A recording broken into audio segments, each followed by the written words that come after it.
Hi everyone, welcome to Asan Academy. Group 2A Mains நீங்கள் எழுதுறீங்கன்னா இந்த வீடியோவை கண்டிப்பாக மிஸ் பண்ணாதீங்க. நெக்ஸ்ட் 10 நாள் உங்கள் வாழ்க்கையிலே இருக்கிறதுலே ரொம்ப இம்பார்ட்டன்ட் டேஸ்ன்னு சொன்னால் அது மிகப்படுத்துகிற மாதிரியே இருக்காதுன்னு எனக்கு நல்லாவே தெரியும். ஏன்னா இந்த எக்ஸாமை நான் கடந்து வந்தவன் தான் நான், கரெக்டாக? ஸோ குரூப் 2A மெயின்ஸு 10 நாள் தான் இருக்குது. இந்த 10 நாளில் நீங்கள் என்னெல்லாம் பண்ணலாம், நீங்கள் என்னெல்லாம் பண்ணக்கூடாது. நான் ஒரு ஸ்டூடெண்ட்டாக இருந்தேன்னா, உங்கள் ஸ்டேஜில் நான் இப்போ இருந்தேன்னா நான் என்ன பண்ணுவேன், என்ன பண்ண மாட்டேன் அப்படின்றது ஒரு ஷார்ட்டாக ஒரு டிஸ்கஷன். ஓகே, ஸோ இதை கண்டிப்பாக இது மிஸ் பண்ணாமல் நீங்கள் பார்த்துருங்க. ஓகே, ஃபஸ்ட்டு வந்து பார்த்துடலாம். இதை நான் எப்படி பிரிக்கிறேன்னா 2 ஸ்டூடெண்ட்டாக பிரிக்கிறேன். ஓகேவா? ஃபஸ்ட்டு என்னென்னா, இந்த 4 மாதம் நிறைய பேர் ப்ரிப்பரேஷன் பண்ணிகிட்டே இருக்கீங்களா, அந்த கன்சிஸ்டண்ட்டான ஸ்டூடெண்ட்டை பற்றி நம்ம ஃபஸ்ட்டு பேசுவோம். ஏன்னா அவங்க ப்ரிலிம்ஸ் முடித்த உடனே அவங்க வந்து ஒரு நம்பிக்கையில் கண்டிப்பாக எனக்கு ப்ரிலிம்ஸ் கிளியர் ஆகிடும்னு சொல்லிட்டு நிறைய பேர் 4 மாதமாக படிச்சுட்டு இருக்காங்க. அவங்கெல்லாம் என்ன பண்ணலாம் அப்படின்றது நான் சொல்கிறேன். நீங்கள்லாம் என்ன பண்ணலாம் அப்படின்னா, இந்த பார்ட் ஏ இருக்குது பார்த்தீங்களா, இந்த பார்ட் ஏல என்னது 5 யூனிட் இருக்குது, கரெக்டாக? அந்த 5 யூனிட்டில் 100 கொஸ்டின் இருக்குது. General studies unit 1, unit 2, unit 3, unit 4, unit 5. So இந்த யூனிட் நான் விதவுட் நேமிங் யூனிட்ஸு நான் வந்து கடற்கடன்னு உங்களுக்கு சொல்ல போகிறேன். நீங்கள் என்ன பண்ணலான்னா, யூனிட் 1, யூனிட் 2, யூனிட் 4, அதாவது யூனிட் 1 என்னது உங்களுக்கு Tamil Nadu history and Tamil Nadu society and culture. இதில் வந்து எவ்வளோ கொஸ்டின்ஸ் வருது? 20 மதிப்பெண், 20 கொஸ்டின் உங்களுக்கு வந்து வருது. ஓகேவா? நெக்ஸ்ட் வந்து யூனிட் 2. யூனிட் 2ல் என்ன இருக்குது? உங்களுக்கு வந்து 30 கொஸ்டின் வருது. எதுலேருந்து வருது? Indian polity and Tamil Nadu administration. அதே மாதிரி யூனிட் 4ல் என்ன வருது? Tamil Nadu economy and Tamil Nadu economy and உங்களுக்கு வந்து சோஷியல் இஷ்யூஸ் இன் தமிழ்நாடு அப்படின்னு சொல்லிட்டு வருது. ஸோ இது எல்லாமே சேர்த்து உங்களுக்கு இன்னொரு 20 கொஸ்டின். டோட்டலாக உங்களுக்கு 70 கொஸ்டின் இந்த செக்ஷனில், இந்த 3 யூனிட்டை நீங்கள் கம்பேர் பண்ணாலே உங்களுக்கு வந்து வருது. அப்போது நீங்கள் என்னெல்லாம் பண்ணணும்னு நான் சொல்கிறேன். ஃபர்ஸ்ட் ஆஃப் ஆல், சார் அப்போ நான் வந்து யூனிட் 3 படிக்கணும்னு அவசியம் இல்லையா, யூனிட் 5 படிக்கணும்னு அவசியம் இல்லை, இது உங்களோட இஷ்டம். நான் சொல்ல வேண்டியது மட்டும் நான் உங்களுக்கு கரெக்டாக நான் சொல்லிடுறேன். இப்போது நானாக இருந்தால் இந்த 3 யூனிட்டுக்கு நான் நெக்ஸ்ட்டு 10 நாளைக்கு நான் ஃபுல் ஃபோக்கஸ் கொடுப்பேன். ஏன்னா எனக்கு தெரியும், ஏன்னா யூனிட் 3ன்றது வந்து சயின்ஸுன்றது வந்து அதுலேருந்து ஒரு 10 கொஸ்டின் 15 கொஸ்டின் வரப்போகுது. டோட்டலி 15 கொஸ்டின்ஸ் வரப்போகுது. அந்த 15 கொஸ்டின்ஸில் எப்படின்னா, ஒரு ஆவரேஜ் ஸ்டூடெண்ட் வந்து ஒரு ஆவரேஜ் கொஸ்டினோ ஓரளவுக்கு டீசெண்டான கொஸ்டின் கேட்டால் அவங்க மேக்ஸிமம் அதை ஆன்சர் பண்ணிடுவாங்க. கொஞ்சம் டஃப் படுத்தி கேட்டால் யாருமே ஆன்சர் பண்ண போகிறதில்ல, சரியா? யூஸ்வலாகவே நிறைய பேர் ப்ரிலிம்ஸ்லேயே வந்து சயின்ஸை வந்து நிறைய பேர் இக்னோர் பண்ணி படிச்சிருப்பீங்க. அதுக்கு நான் இது வந்து உங்களுக்கு மோட்டிவேட் பண்ணல. பட் இது வந்து நடக்கிற விஷயம் தானே. நம்ம வந்து ஒரு செக்ஷனை வந்து மிஸ் பண்ணிவிட்டு நம்ம படிப்போம். ஸோ மெயின்ஸில் வந்துட்டு நிறைய பேர் இதை வந்து ஸ்கிப் பண்ணுறதுக்கு வாய்ப்புகள் அதிகமாக இருக்கும். ஸோ அதால் உங்களுக்கு வந்து காம்படிஷன், சில பேர் வந்து இந்த ஏரியாவில் நான் பயங்கரமாக ஸ்கோர் பண்ணலான்னு நினைக்கிறவங்களும் இருப்பாங்க. பட் மேக்ஸிமம் என்ன ஆகும்னா, கன்வென்ஷனல் சயின்ஸு, இப்போ டெக்னாலஜி சயின்ஸு கேட்கும்போது உங்களால் எப்படின்னா ஸ்கோர் பண்ணுறதுக்கு வாய்ப்புகள் இருக்குது. ஏன்னா அது வந்து டைரெக்டாக இருக்கும். பட் கன்வென்ஷனல் சயின்ஸ் எதனா ஒன்று கேட்டாங்கன்னா, ரொம்ப ஃபேக்ட்ஸ் பேஸ்டாக, ரொம்ப இன் டேர்ம்ஸ் ஆஃப் ஃபார்முலாஸ் எதனா கேட்டுட்டாங்கன்னா உங்களால் அதை ஆன்சர் பண்ண முடியாது. ஸோ அதை நம்பி நீங்கள் வந்து ஒரு ஸ்கோரிங் பேப்பராக நீங்கள் எடுத்துகிட்டு போகக்கூடாதுன்றது வந்து என்னோட கருத்து. ஓகே, நெக்ஸ்ட் வந்து யூனிட் 5 ஜாகிரஃபி. அந்த ஜாகிரஃபின்றது வந்து நீங்கள் படிக்கும்போது உங்களுக்கு வந்து மேக்ஸிமம் நீங்கள் யூனிட் 9 படிக்கிறதால, தமிழ்நாடு அட்மினிஸ்ட்ரேஷன் நீங்கள் ப்ரிலிமினரியில் படித்ததால் ஓரளவுக்கு உங்களுக்கு எதனா ஒன்று ஞாபகம் இருக்கும். அண்ட் இப்போ நீங்கள் கரண்ட் அஃபேர்ஸ்லாம் படிக்கக்கூடிய மாணவராக இருந்ததுன்னா மேக்ஸிமம் இவங்களால் கேபிட்டலைஸ் பண்ண முடியும். ஸோ நீங்கள் என்ன பண்ணணும்னா, ஒரு டோட்டலாக இந்த 70 கொஸ்டின், தட் இஸ் இந்த யூனிட் 1, 2, 4 வந்து நீங்கள் ஃபோக்கஸ் பண்ணணும். அப்போ நான் எவ்வளோ மணி நேரம் படிக்கிறது சார்? ஃபர்ஸ்ட் ஆஃப் ஆல் நான் உங்களுக்கு சொல்கிறேன், லைஃப்லேயே இருக்கிறது உங்கள் கையில் நெக்ஸ்ட் ஒரு 10 நாள் படிக்க போகிறீங்க. அந்த 10 நாள் நான் என்ன சொல்கிறேன், 10 மணி நேரம் படிங்க, இல்லை 12 மணி நேரம் படிங்க. இன்னும் ஒரு ஸ்டூடெண்ட் கிட்ட நான் இப்போ தான் சொன்னேன், 12 மணி நேரம் 12 நாள் படிங்கம்மா அப்படின்னு நான் சொன்னேன். ஸோ அதால் அது மாதிரி நான் என்ன சொல்கிறேன், இப்போ 10 நாள் இருக்குல்ல, அட்லீஸ்ட் ஒரு 10 மணி நேரம் படிங்க. எதுவுமே நம்ம mind is like this. Okay, நீங்கள் படிக்கணும்னு நினச்சா படிப்பீங்க, படிக்கக்கூடாதுன்னு நினச்சிங்கன்னா அதுக்கு 1008 ரீசன் நீங்கள் கண்டுபிடிப்பீங்க. ஸோ நான் என்ன சொல்கிறேன்னா, இதுக்கு மினிமம் ஒரு 6 to 8 ஹவர்ஸ், எனக்கு தெரிஞ்சு 8 ஹவர்ஸ் இதுக்கு சாலிடாக ஒதுக்குங்க. நீங்கள் எப்படி வேணாலும் ப்ரையாரிட்டைஸ் பண்ணிக்கோங்க, ஆனால் 1, 2, 4 ஒழுங்காக படிங்க.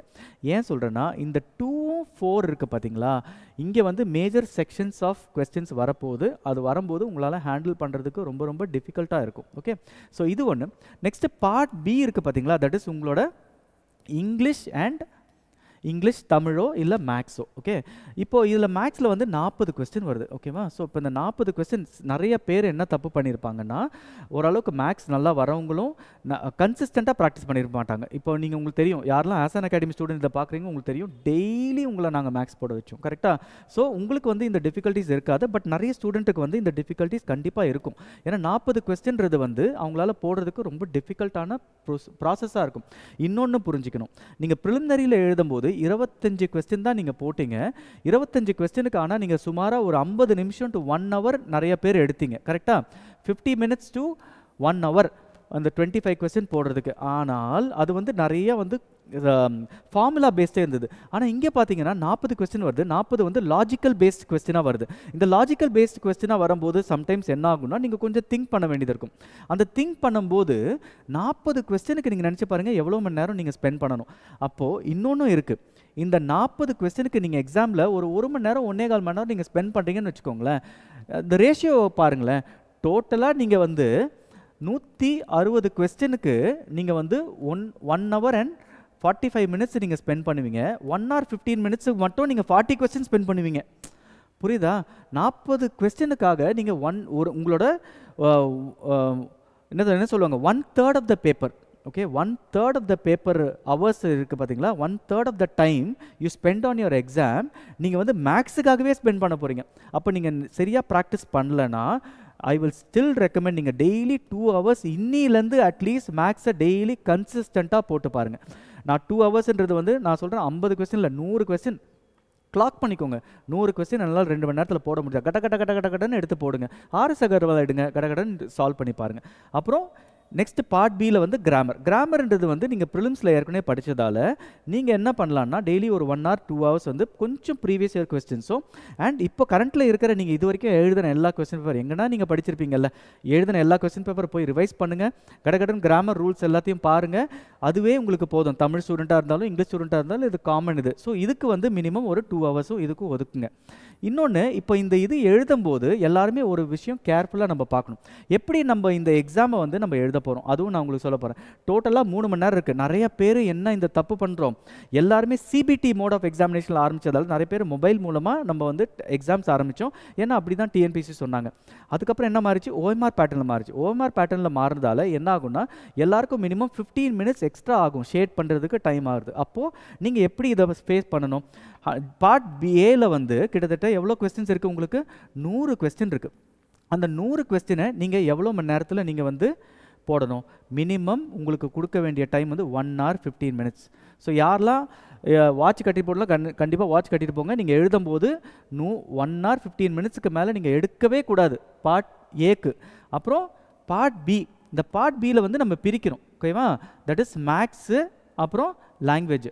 இந்த மேக்ஸ் வந்து நீங்கள் என்ன பண்ணணும்னா நீங்கள் மினிமம் 1 hourல போட்டே ஆகணும். புரியுதுங்களா? 40 கொஸ்டின், 25 கொஸ்டினும் நான் 50 நிமிஷம் இல்லை 1 hourல போடணும். 40 கொஸ்டினும் நான் 1 hourல போட்டே ஆகணும். ஏன்னா அப்படி போட்டால் தான் உங்கள் கையில் என்ன இருக்கும், 2 hour 15 minutes இருக்கும். மிச்சம் 45 கொஸ்டின் இருக்கும். அது நீங்கள் இங்கிலீஷோ தமிழோ கிராமர்ன்னு வரும்போது நீங்கள் கொஞ்சமாச்சும் யோசித்து சம்டைம்ஸ் ஸ்டஃப் பண்ணாங்கன்னா போடணும். அதே மாதிரி நான் என்ன சொல்கிறேன்னா, உங்களால் சீக்கிரமாக இந்த லாங்குவேஜை சீக்கிரமாக போட முடிஞ்சால் நீங்கள் எக்ஸ்ட்ரா இங்கே இருக்கிற டைம் இருக்குது பார்த்தீங்களா, 45 நிமிஷம் கொடுக்கணும்னு அவசியம் இல்லை. சில பேர் வந்து 30 நிமிஷமே பண்ணலாம். அப்போது இங்கே இருந்து என்னென்னா 1 hour 10 minutes to 15 minutes மேக்ஸுக்கு அவ்வளோதான் கொடுக்க முடியும். அதுக்கு மேலே கொடுத்தீங்கன்னா உங்கள் கையில் 30 நிமிஷம் தான் லாங்குவேஜுக்கு இருக்கும். ஸோ கரெக்டாக பேஸ் பண்ணுங்கள். எக்ஸாம் ஆரம்பித்தோடனே கரெக்டாக சொல்லுங்கள், 1.25 மணி நேரம் ஜிஎஸ் முடிச்சிருவேன். இல்லை நீங்கள் மேக்ஸ் ஆரம்பிங்க, எந்த செக்ஷன் ஆரம்பிக்கிறீங்களோ பார்த்து ஆரம்பிங்க. எப்போவுமே நான் சொல்லுவேன் ஆர்டராக ஆரம்பிச்சுக்கோங்க. ஏன்னா ஓஎம்ஆர் பண்ணும்போது தப்பாக பண்ண மாட்டீங்க. ஓகேவா? இதுதான் நீங்கள் வந்து பண்ண வேண்டிய ஒரு விஷயம். தட் இஸ் யாரெல்லாம் 4 மாதமாக இந்த இதை ஒழுங்காக படிச்சுட்டு இருக்கிற ஸ்டூடெண்ட்ஸை பற்றி நான் பேசுகிறேன். ஓகேவா? ஓகே, நெக்ஸ்ட்டு வந்து இப்போ பார்ப்போம். நெக்ஸ்ட்டு வந்து என்னென்னா, இன்னொரு செட் ஆஃப் ஸ்டூடெண்ட்ஸ் இருப்பீங்க. கரெக்டாக? The second set of students. இந்த செகண்ட் செட் ஆஃப் ஸ்டூடெண்ட்ஸ் யாருன்னா, நான் வந்து எக்ஸாம் எழுதியிருப்பேன் 140 135 தான் போட்டிருப்பேன். அப்புறம் நான் நிறைய பேர் என்கரேஜ் பண்ண படிக்கிறதுக்கு. நிறைய பேர் அதில் கிளியரும் பண்ணியிருக்காங்க, சில பேர் நிறைய பேர் கிளியரும் பண்ணலை.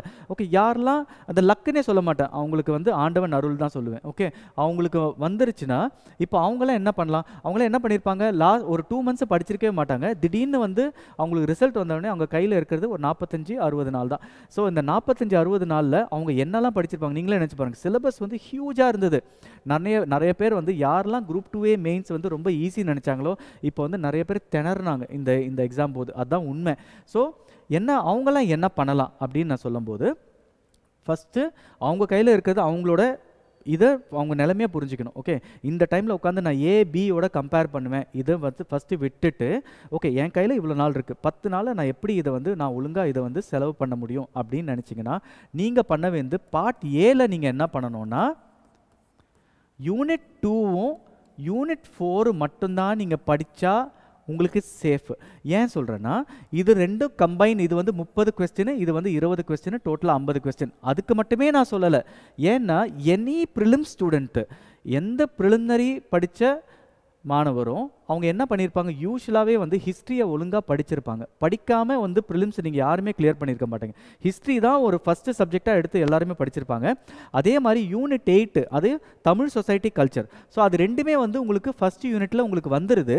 ஸோ அதால் உங்கள் ப்ரிலிமினரி நாலேஜ் ஏற்கனவே இருக்குது பார்த்தீங்களா, அதை வச்சே உங்களால் மேக்ஸிமம் எதனா ஒன்று அங்கே போட முடியும். அப்போது உங்களுக்கு இருக்கிறது வந்து இந்த 2 செக்ஷன். இந்த 2 செக்ஷன் ரொம்ப சேலஞ்சிங்.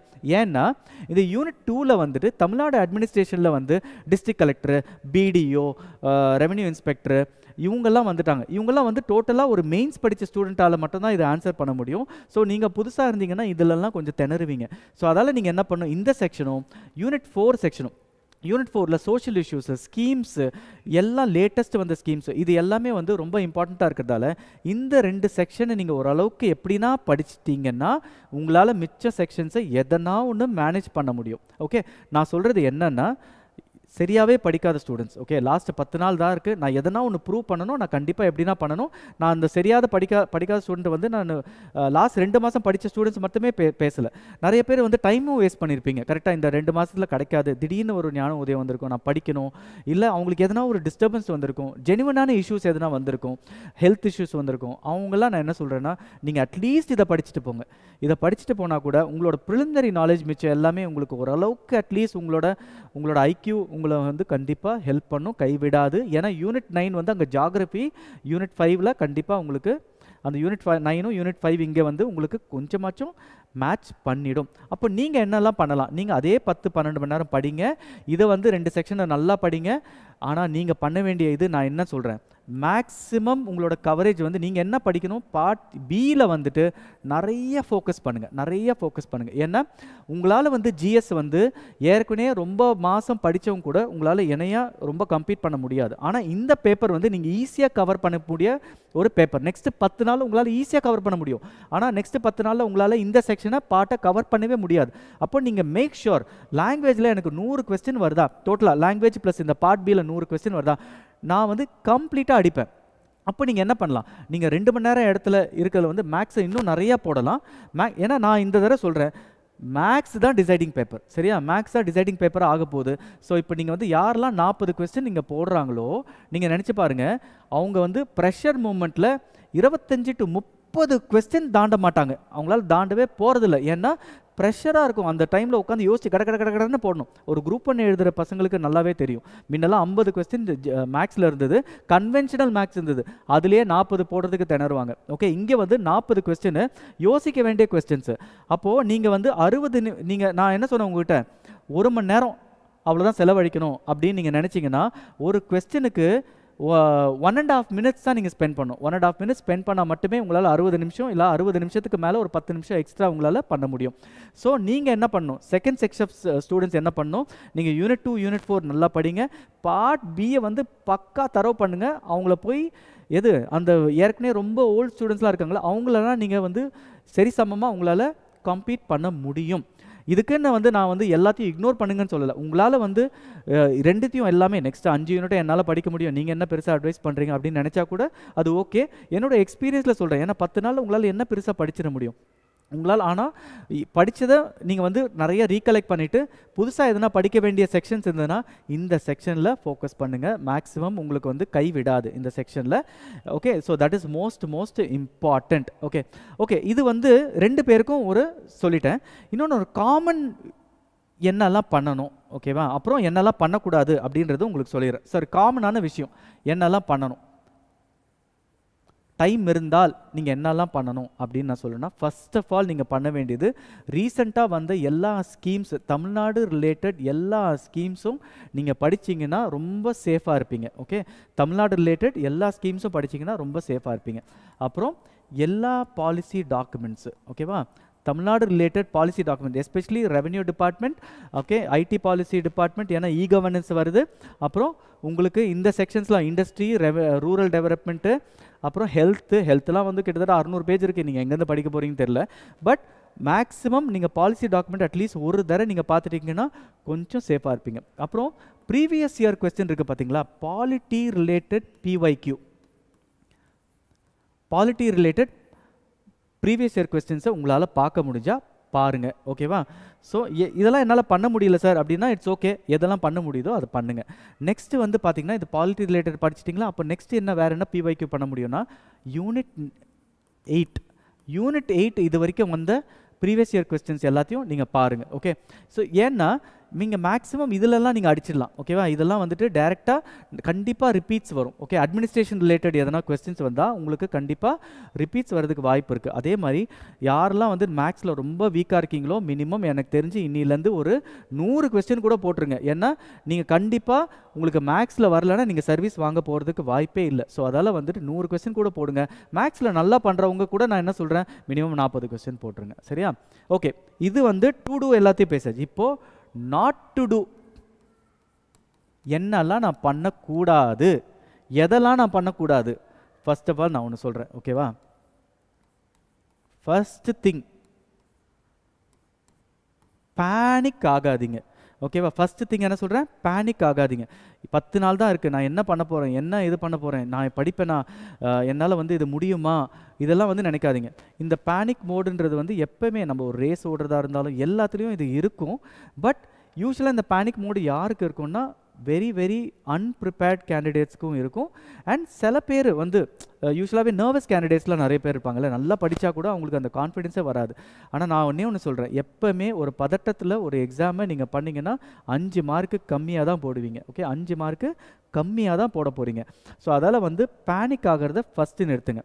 செகண்ட் திங் வந்து ரொம்ப இம்பார்ட்டன்ட் திங் நான் உங்கள்கிட்ட இப்போ டிஸ்கஸ் பண்ண போகிறேன். கம்பேர் பண்ணாதீங்க.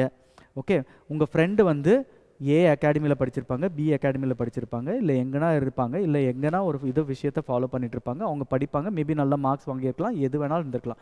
இந்த டைம் வந்து உங்களோட கம்பேரிசன் டைமே இல்லை. உங்கள் கம்பேரிசன் டைமில் எப்பயோ முடிஞ்சிருச்சு, நீங்கள் முன்னே பண்ணியிருக்கணும். ஓகேவா? இப்போ இந்த லாஸ்ட் 10 நாளில் எதனா கம்பேர் பண்ணி உங்களோட மோட்டிவேஷன் லெவல்ஸை கம்மி பண்ணாதீங்க. இன்னொன்று புரிஞ்சுக்கோங்க, யாராலையும் த டாப் மோஸ்ட் இப்போ தமிழ்நாடு ஃபஸ்ட் ரேங்க் எடுக்க போகிறாங்க பார்த்தீங்களா, அவங்களாலேயே வந்து இந்த சிலபஸை கவர் பண்ணுறதுக்கு வாய்ப்பே இல்லை. அதை நீங்கள் மனசில் நினச்சிக்கோங்க. அதால் நீங்கள் கம்பேரே பண்ணாதீங்க. லாஸ்ட் மினிட்ல ஒரு ஃப்ரெண்டு சொல்லுவாங்க, நீ இதை படிச்சிட்டியா அப்படின்னு கேட்கும்போது உடனடியாக பேனிக் ஆகிட்டு, ஐயோ நான் இது படிக்கல, உடனடியாக என்ன பண்ணுறதுன்னு பேனிக் ஆகிட்டே இருக்காதீங்க. நீங்களும் நிறைய விஷயம் படிச்சிருப்பீங்க, அவர் படிக்காதது. அதை நீங்கள் ஃபஸ்ட்டு மைண்டில் வச்சுக்கோங்க. இன்னொன்று, ஸ்மார்ட்டாக பிஹேவ் பண்ணுங்கள். இந்த 10 நாளில் என்ன பண்ண முடியும், இந்த 10 நாளில் என்ன பண்ண முடியுமோ அதுதான் நீங்கள் பண்ணணும். வேறு எதுவுமே நீங்கள் யோசிக்கவே கூடாது. ஓகேவா? ஸோ பேனிக் ஆகாதீங்க, கம்பேர் பண்ணாதீங்க. இந்த டைமில் உட்காந்து மெட்டீரியல்ஸ் கலெக்ட் பண்ணாதீங்க. ஓகே, நீங்கள் இது வரைக்கும் படித்தது ஸ்கூல் புக்ஸ் எல்லாத்தையும் ஃபாலோ பண்ணுங்கள். பாலிசி டாக்குமெண்ட்ஸ் எல்லாமே அவைலபிள் இன் இன்டர்நெட்டு. இந்த டைமில் உட்காந்துட்டு எதனா ஒரு அகாடமி மெட்டீரியல் வாங்கி நான் கடன்னு படிக்க போகிறேன், இதெல்லாம் உட்காந்து சுத்தமாக டைம் வேஸ்ட் தான். ஓகேவா? இதெல்லாம் உட்காந்து, ஏன்னா எதனா ஒரு விஷயத்தை உங்களால் வந்து போய் ரீப்ரொடியூஸ் பண்ண முடியலன்னா அது நீங்கள் படித்தே பிரயோஜனம் இல்லை. சரியா? இந்த டைமில் உட்காந்து மெட்டீரியல்ஸை உட்காந்து அக்யூமுலேட் பண்ணாதீங்க. இன்னொரு இம்பார்ட்டன்ட் திங், ஓகேவா, இந்த மார்க் டெஸ்ட் இன்னும் கொஞ்சம் நாளில் ஃபுல்லாக எல்லா இடத்துலையும் இருக்கும், இன்க்ளூடிங் ஆசான் அகாடமி இருக்கும். இந்த ஆசான் அகாடமி மட்டும் நாங்கள் வந்து we are doing exclusively only for Aasan academy students. நாங்கள் வந்து வெளியிலே இந்த டைம் ஓப்பனே பண்ணல. ஓகே, ஸோ இந்த டைமில் வந்து பார்த்தீங்கன்னா மார்க் டெஸ்ட் வந்து ஒரு டெஸ்ட் அட்டன் பண்ணுறேன், ஓகே ஃபைன், ஊரெல்லாம் போய் அட்டன் பண்ணுறேன், நான் எப்படி இருக்கேன்னு சொல்லிட்டு. ஏன்னா நிறைய பேர் அப்படி இருக்காங்க. நிறைய ஸ்டூடெண்ட்ஸ் என்ன பண்ணுவாங்க, அவங்க படிக்கிற இடத்த விட்டு இன்னொரு இடத்துக்கு போவாங்க, இல்லை இன்னொரு இடத்துலேருந்து, ஏன்னா கேட்டால் வந்து நான் அங்கே போய் செக் பண்ண போகிறேன், இங்கே போய் செக் பண்ண போகிறேன். நான் ஒன்று சொல்கிறேன், யாருமே எந்த அகாடமிலையும் செட் பண்ணுறது வந்து அவங்க தான் அங்கே கொஸ்டின் செட்டரே இல்லை, சரியா? இந்த மார்க் டெஸ்ட்ன்றது வந்து நீங்கள் இந்த 3 மணி நேரத்தில் எவ்வளோ ப்ரிப்பேர்டாக இருக்கீங்க, எப்படி இந்த ப்ரெஷரை ஹேண்டில் பண்ணுறீங்க, உங்களுக்கு என்ன ஸ்கோர் வருது, அதை வச்சு நீங்கள் என்ன இம்ப்ரூவ் பண்ணலாம், இவ்வளோ தான் தவிர்த்து அண்ட் மேபி உங்கள் ரேங்கிங் பார்க்கலாம், இல்லை அந்த ஸ்கோரை வச்சே உங்களை ஜட்ஜ் பண்ணலாம். எது தெரியாதது நான் அதை போய் என்ன படிப்பேன் நெக்ஸ்ட் 10 நாள், இதுதான் தேவை தவிர்த்து ஒவ்வொரு அகாடமியில் போயிட்டு அங்கேருந்து வருமா கொஸ்டின், இங்கேருந்து வருமா கொஸ்டின், இதோட ஒரு முட்டாள்தனமான ஒரு விஷயம் எதுவுமே இருக்கக்கூடாது. உங்கள் லிட்டரலாக உங்கள் டைம் வேஸ்ட் பண்ணுறீங்க. ஓகே, அந்த 10 நாள் வந்து நான் சொன்னல, அதை ஒழுங்காக பண்ணுங்கள், அதை படிக்கிறத பாருங்கள். ஓகேவா? இந்த மார்க் டெஸ்ட்டு நிறையா பண்ணாதீங்க. கண்டிப்பாக மார்க் டெஸ்ட் பண்ணுங்கள், ஒரு மாடல் டெஸ்ட் எழுதிக்கோங்க, அது மோர் தென் சஃபிஷியன்ட் ஃபார் யூ. அந்த மாடல் டெஸ்ட்டே வந்துட்டு கரெக்டாக போய் பாருங்கள், என்ன பண்ணியிருக்கேன், இந்த டைமை நான் கரெக்டாக முடிச்சேனா, நான் இப்போ சொன்ன பார்த்தீங்களா அந்த 3 மணி நேரம் டைம், அந்த டைமிங்கில் நான் இந்த எக்ஸாமை முடிக்கிறேனா, கரெக்டாக படிச்சிருக்கேனா, ஓகே இதை படித்து முடித்த பிறகு எனக்கு பதட்டம் வந்தது நான் எக்ஸாம் எழுதும்போது, அப்போ நான் ஒரே ஒரு சம் போட்டுகிட்டே இருந்தேன், அனலாகியாக கிளாசிஃபிகேஷனில் இதில் ஏதோ ஒரு தப்பு பண்ணிட்டேனா, அப்போ நான் அந்த செக்ஷனை போய் நான் திருப்பியும் பார்க்கணுமா, கீ வந்த பிறகு கீயை போய் நீங்கள் போய் அனலைஸ் பண்ணுங்கள். இந்த ஒரு ரொம்ப ஒரு இப்போ ரொம்ப பேட் ஹேபிட் போயிட்டுருக்கு. ஓகே, என்ன தெரியுமா, கீ கொடுப்பீங்களா, எக்ஸ்ப்ளனேஷன் கொடுப்பீங்களா? ஏன்னா நாங்கள்லாம் படிக்கும்போது எப்படின்னா, எங்களுக்கு ஒரு கீ வந்ததுன்னா நாங்கள் போய் அந்த கீயை போய் வெரிஃபை பண்ணுவோம், தப்பாக இருக்குன்னா நாங்கள் அதை போய் அங்கே போய் லேர்ன் பண்ணுவோம். எக்ஸ்ப்ளனேஷன் இருந்ததுன்னா நான் அங்கேயே படிச்சுட்டு அங்கேயே விட்டுருவேன், சரியா? நான் போய் அதை போய் எங்கேருந்து இது வந்தது இந்த கொஸ்டின், எப்படி அந்த கொஸ்டின் செட்டர் நினைக்கிறாங்க அப்படின்றது நான் நினைக்கவே மாட்டேன், சரியா? ஸோ இன்னொன்று வந்து என்னென்னா, நிறைய ப்ரீவியஸ் இயர் கொஸ்டின்ஸை வந்து சால்வ் பண்ணுங்கள், நிறைய கொஸ்டின்ஸை வந்து சால்வ் பண்ணுங்கள் இந்த டைமில். நான் சொன்ன பார்த்தீங்களா PYQ, இந்த கொஸ்டின்ஸ்லாம் பண்ணுங்கள். நம்ம மாஸ்டர் பிளாஸர் பார்ட் 2லேயே நிறைய இது இருக்குது, ஓகே, பாலிட்டி கொஸ்டின்ஸ்லாம் இருக்குது, இருந்தால் அது பண்ணுங்கள். இல்லைனா எங்கே கிடைக்குதோ அந்த கொஸ்டின்ஸ் எல்லாத்தையும் நீங்கள் வந்து சால்வ் பண்ண ஆரம்பிங்க, டைமே வேஸ்ட் பண்ணாதீங்க. ஓகே, ரொம்ப ரொம்ப முக்கியமான விஷயம், ஸ்லீப் வெல். ஓகே, உங்களோட டைமிங் நெக்ஸ்ட்டு 10 நாளைக்கு according to the exam pattern வந்து நீங்கள் மாற்றிக்கோங்க. 10 மணிக்கு 9:30 மணிக்கு உங்களுக்கு எக்ஸாம்னா நீங்கள் அப்போ காலையில் ஒரு 6-6:30 மணிக்கு எந்திரிக்கணும். அப்போ நீங்கள் நைட்டு வந்து ஒரு 10 மணிக்கெலாம் படுத்துடணும். 8 மணி நேரம் இம்பார்ட்டன்ட் ஸ்லீப்புன்றது உங்கள் மனசில் ஏற்றிக்கோங்க. இது வரைக்கும் படிக்காதவங்களாம் திடீர்னு என்னோ ஜென்ரேட்டர் போட்டு விட்ட மாதிரி உடனடியாக வந்து எல்லாம் 4 மணி நேரம் தான் தூங்கிட்டு நான் இப்போ தான் படிக்க போகிறேன் அப்படின்னு நினைக்கிறவங்கலாம், நீங்கள் என்ன படித்தாலும் உங்களால் வந்து அந்த அளவுக்கு உங்களால் நாலேஜ் கெயின் பண்ண முடியாது. எவ்வளோக்கு நீங்கள் கம்மியாக தூங்குறீங்களோ அவ்வளோக்கு உங்கள் இன்ஃபர்மேஷன் வெளியில் போகும். ஏன்னா your brain keeps developing and அந்த டைமில் உங்களுக்கு ரெஸ்ட் தேவை. ஸோ மினிமம் நான் என்ன சொல்கிறேன், 7 to 8 hours கண்டிப்பாக ஒரு நாளைக்கு நீங்கள் படுத்து தூங்கினா தான் நீங்கள் எக்ஸாம் எழுதுகிற போது கூட உங்கள் மைண்ட் ரொம்ப ரொம்ப ஃப்ரெஷ்ஷாக இருக்கும், சரியா? ஸோ உங்களுக்கு எல்லாம் இது ஓரளவுக்கு புரிஞ்சுக்கணும்னு நினைக்கிறேன். சார் ஏற்கனவே இதெல்லாம் எனக்கு தெரியும் சார் அப்படின்னு நினச்சிருந்தாலும், பட் ஐ ஹோப் இது வந்து உங்களுக்கு கொஞ்சமாச்சும் ஒரு செக்ஷனில் அட்லீஸ்ட் உங்களுக்கு யூஸ்ஃபுல்லாக இருந்திருக்கும். நல்லா படிங்க, பேனிக் ஆகாதீங்க, கம்பேர் பண்ணாதீங்க, உட்காந்து நிறைய மார்க் டெஸ்ட் எழுதாதீங்க, இதெல்லாம் தேவையே இல்லை. ஓகே, ரொம்ப லெத்தார்ஜிக்காக இருக்காதீங்க, எக்ஸாம் ஹாலுக்கு சீக்கிரம் போங்க. இந்த மார்க் டெஸ்ட் கூட நிறைய பேர் என்ன தருவாங்க, 10 நிமிஷம் லேட்டாக வருவாங்க, 5 நிமிஷம் லேட்டாக வருவாங்க. எப்படி இந்த டிஎன்பிஎஸ்சி எக்ஸாமில் எப்படி பண்ணுவீங்களோ அதே மாதிரி அந்த சின்சியாரிட்டியோடு அணுகுங்க. இன்னொன்று புரிஞ்சுக்கோங்க, எழுதுகிறவங்க எல்லாம் நல்லா படித்தவங்க எது இருந்தாலும் நீங்கள் நினச்சி பாருங்கள், இங்கே என்ன எழுதுனாலும் அது முக்கியமே இல்லை. டிஎன்பிஎஸ்சி எக்ஸாமில் நீங்கள் அன்னைக்கு நீங்கள் எப்படி பெர்ஃபார்ம் பண்ணுறீங்களோ அதுதான் ஒரு டாப்பரை வந்து டிசைட் பண்ணுது. Okay, wish you all the best guys.